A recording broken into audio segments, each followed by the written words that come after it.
Baik, bismillahirrahmanirrahim. Assalamualaikum warahmatullahi wabarakatuh.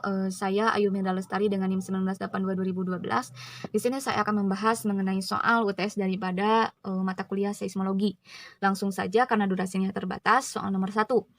Jari-jari bumi, bulan, dan matahari masing-masing adalah 6.371 km, 1.738 km, dan 6,951 kali 10 pangkat 5 km. Nah, dari gambar 1, 2, dan 3, buatlah perkiraan kasar berapa lama dibutuhkan gelombang P untuk melintasi diameter bumi, bulan, dan matahari. Nah, langsung saja diketahui jari-jari masing-masingnya dituliskan, kemudian ditanyakan karena berapa lama itu berhubungan dengan waktu atau T.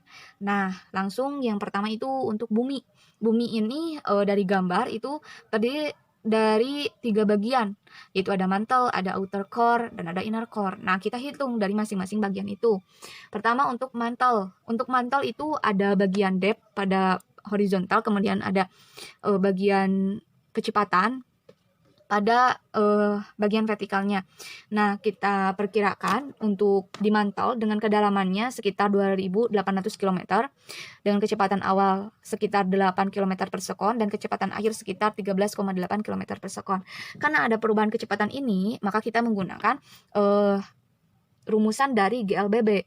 Nah, karena yang diketahui awal itu adalah kecepatan awal, kecepatan akhir, kemudian ada jaraknya, maka kita gunakan rumus ini, di mana VT kuadrat sama dengan V0 kuadrat ditambah 2AS. Kemudian didapatilah percepatan, tau A itu adalah 0,0225 km per sekon kuadrat. Kemudian untuk yang selanjutnya, untuk mendapati waktu atau T itu menggunakan rumus Pt sama dengan P0 ditambah AT, sehingga T-nya adalah 257,78 sekon. Nah, sama dengan outer core, karena kita perkirakan kedalaman atau depth-nya, kemudian karena velocity atau kecepatannya ada kecepatan awal akhir, maka di sini menggunakan perumusan dari GLBB. Kemudian diketahui percepatan, setelah diketahui percepatan dimasukkan pada rumus untuk mengetahui waktu atau T-nya. Nah, setelah diketahui mantle dan outer core, yang terakhir adalah inner core. Untuk kedalaman dari inner core, karena kita tahu bahwasannya dari mantle sampai dengan inner core itu adalah jari-jari bumi, maka inner core itu adalah jari-jari bumi dikurangi kedalaman dari outer core dikurangi kedalaman dari mantle, dan hasilnya ialah 1171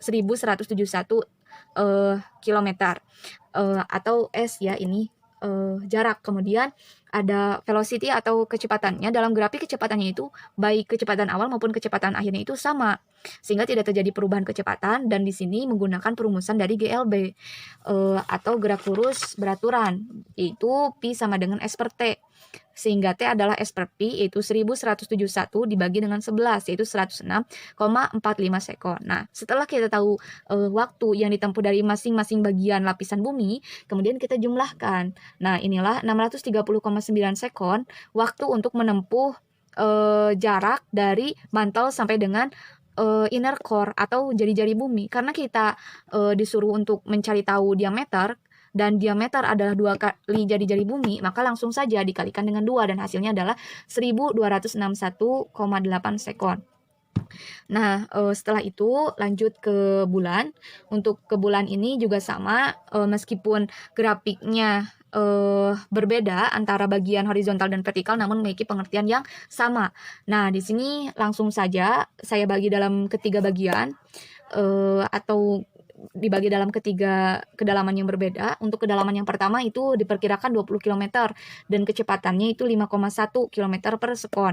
Karena kecepatannya itu berupa grafik garis lurus, maka menggunakan GLB. Kita pakai rumus P sama dengan S per T, dan didapati ini untuk waktu pertama. Kemudian untuk pada kedalaman yang kedua didapati kedalamannya 40 km per sekon, untuk 40 km ya maksudnya. Kemudian untuk kecepatannya sekitar 6,7 km per sekon. Nah, dianggap GLB juga, maka menggunakan rumus yang ini dengan waktu yang diperoleh ini. Kemudian untuk pada kedalaman yang terakhir, yaitu kedalaman sisanya, yaitu dari 60 km sampai dengan 1738 km, itu sekitar kedalaman 1678 km. Namun di sini itu ada kecepatan awal dan kecepatan akhir.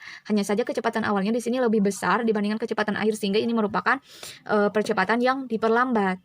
Nah, karena terjadi perubahan kecepatan, maka ini disebut dengan GLBB. Kita menggunakan rumus yang ini dan juga yang ini. Yang ini untuk mencari percepatan atau A, kemudian yang kedua ialah untuk mencari waktu. Nah, setelah itu kita tahu bahwa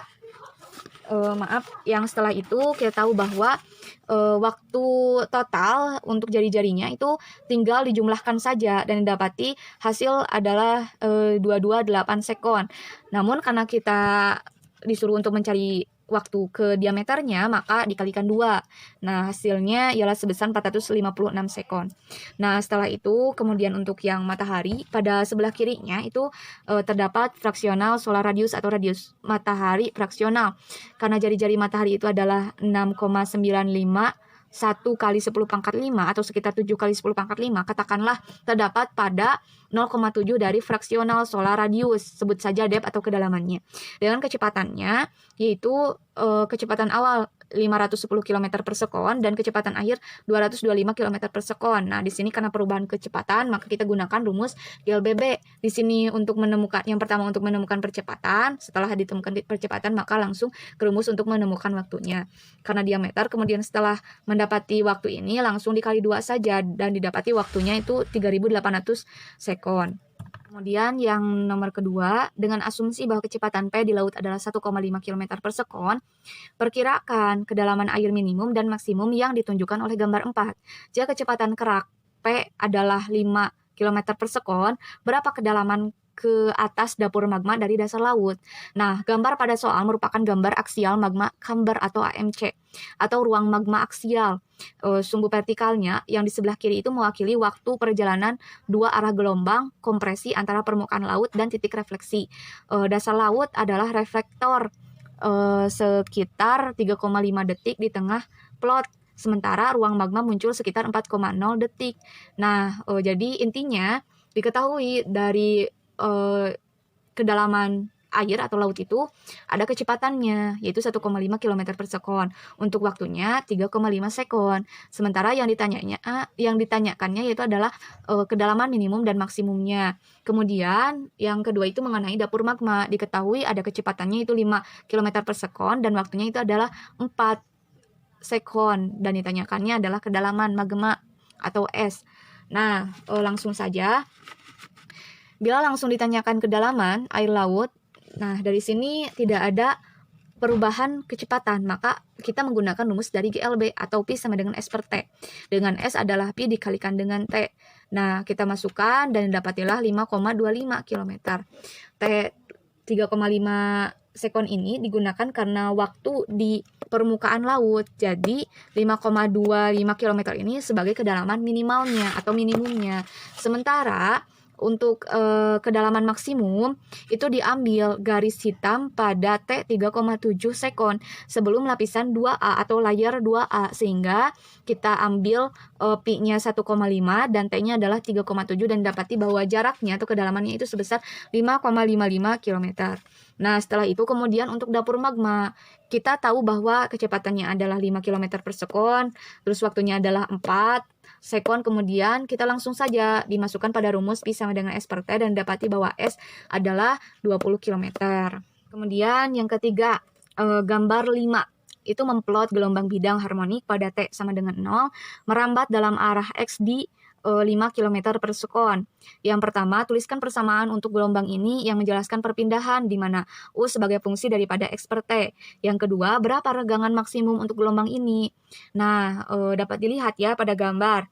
Ini jarak daripada ini ke sini adalah amplitudo atau simpangan maksimumnya. Sementara dari puncak ke puncak adalah panjang gelombang atau lambda, dan ini dipercepat dengan kecepatan 5 km per sekon.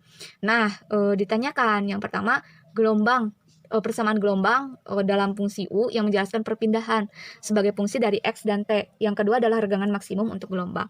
Oke, langsung saja karena persamaan gelombang itu pada umumnya adalah Y sama dengan A sin omega T plus minus KX. Kemudian kita tahu bahwasannya omega adalah 2 pi per T dan K adalah 2 pi per lambda. Dan didapati rumus akhir adalah ini. Y sama dengan A sin 2 pi dikalikan T per T besar plus minus X per lambda. Dengan keterangan yang bisa dibaca ya, seperti ini. Kemudian langkah pertama, karena diketahuinya itu adalah kecepatan, kemudian lambda, kita cari frekuensi. Nah, frekuensi ini adalah kecepatan dibagi dengan lambda, dihasilkan sekian. Dan kita tahu bahwasannya frekuensi sama dengan 1 per periode, sehingga periode adalah 1 per frekuensi dan hasilnya adalah 1,6 sekon. Nah, langsung saja kita masukkan ini untuk rumus persamaan awal, karena di sini kita simpangannya itu diartikan sebagai perpindahan. Nah, langsung menggunakan ini dengan Y diganti dengan U, kemudian A-nya langsung, ini dikonversi dari meter ke kilometer, kemudian sin 2pi T per T besar atau periode plus minus X per lambda. Nah, ini merupakan rumus fungsi perpindahan dengan fungsi T dan X sesuai dengan perintah yang disampaikan pada soal. Kemudian yang kedua, regangan maksimum. Kita tahu bahwasannya regangan itu atau epsilon itu memiliki rumus L akhir dikurangi L awal per L awal atau panjang akhir dikurangi panjang awal dibagi panjang awal. Regangan maksimal itu diperoleh saat panjang akhirnya itu lebih besar atau paling besar dan panjang awalnya itu paling kecil. Nanti regangannya akan besar atau maksimal. Namun pada soal ini tidak diketahui berapa perubahan panjang yang terjadi, sehingga soal ini saya tidak diisi. Oke, yang keempat itu tunjukkan bahwa lintasan waktu minimum antara titik A dan B untuk geometri sinar pada gambar di bawah ini memberikan hasil yang sama seperti hukum Snell. Petunjuk nyatakan total perjalanan waktu sebagai fungsi dari posisi titik lentur sinar pada antarmuka. Nah, perhatikan gambar, karena ini beda medium, maka terjadi pembelokan dari sinar yang datang dari titik A menuju ke titik B. Nah, karena yang dibahas mengenai waktu, langsung waktu yang diperlukan bagi sinar untuk merambat pada kasus refleksi, ini kasus refleksi ya, dari titik A ke B ialah T sama dengan akar. Kan kita tahu bahwasannya rumusannya itu adalah Pi sama dengan S per T, sehingga T adalah S per Pi. Nah, langsung saja, karena S-nya itu adalah jarak, sementara di sini itu berupa segitiga, maka kita bisa menggunakan rumus dari persamaan Pitagoras, di mana akar daripada X kuadrat ditambah A kuadrat untuk yang ini ya, dibagi dengan Pi 1, karena ini kecepatannya Pi 1, ditambah dengan akar daripada D min X kuadrat yang ini, ditambah A kuadrat per Pi 2. Nah, kemudian dilakukan operasi diferensial di mana dt per dx atau dt dx ya harusnya dibacanya sama dengan x dibagi pi 1 akar x kuadrat tambah a kuadrat min d min x dibagi pi 2 kalikan dengan akar d min x kuadrat plus a kuadrat dengan menggunakan hubungan di mana sin theta 1 adalah x dibagi akar daripada x kuadrat tambah a kuadrat, sementara sin theta 2 adalah d min x dibagi akar daripada d min x kuadrat ditambah a kuadrat. Di sini langsung dimasukkan sin theta 1, sin theta 2. Nah, dimasukkan ke sini, ini dimasukkan ke sini, dapati bahwa sin theta 1 per pi 1 dikurangi sin theta 2 per pi 2 itu sama dengan 0. Dan dapati hasil akhir bahwa sin theta 1 per sin theta 2 adalah pi 1 per pi 2. Yang mana ini merupakan hukum Snellius.